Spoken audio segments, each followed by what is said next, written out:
Emily and Daniel Linsey, brother and sister of David Linsey, died on the 21st of April 2019 by a bomb explosion at Shangri-La Hotel, Colombo. 3 years after that, David decided to contribute to society through Emily and Daniel Linsey Foundation, which he established later on in memory of his siblings.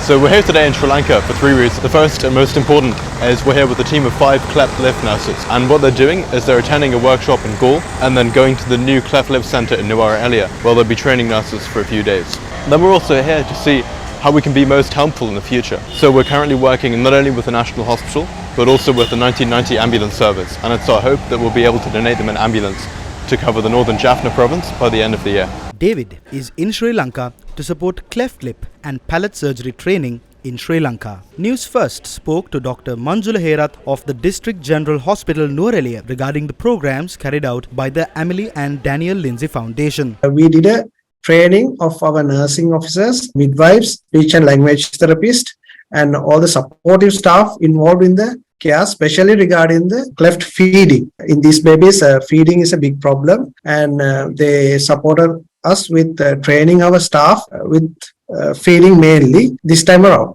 Most of the people would not like to go back to the country if something like this happened, and it is very kind of him and generous of him to come back to Sri Lanka and do work on these areas. And I know that not only in the cleft lip and palate, but also in the areas of emergency care and the trauma care, he's doing a lot for the Sri Lankan people. It was important to continue the legacy that Daniel and Emily had started to build during their lifetimes, well beyond what had happened and well into the future. So for all the other victims and their families, first of all, I understand what you're going through. Second of all, we won't be defeated by terrorism, we'll stand strong and we'll show them that they will never achieve their objective. All the while, we'll keep fighting for justice and to preserve the memories of our loved ones. We're not going to be disturbed by anything that's happened before or since. So thank you to the people of Sri Lanka for your understanding and hospitality.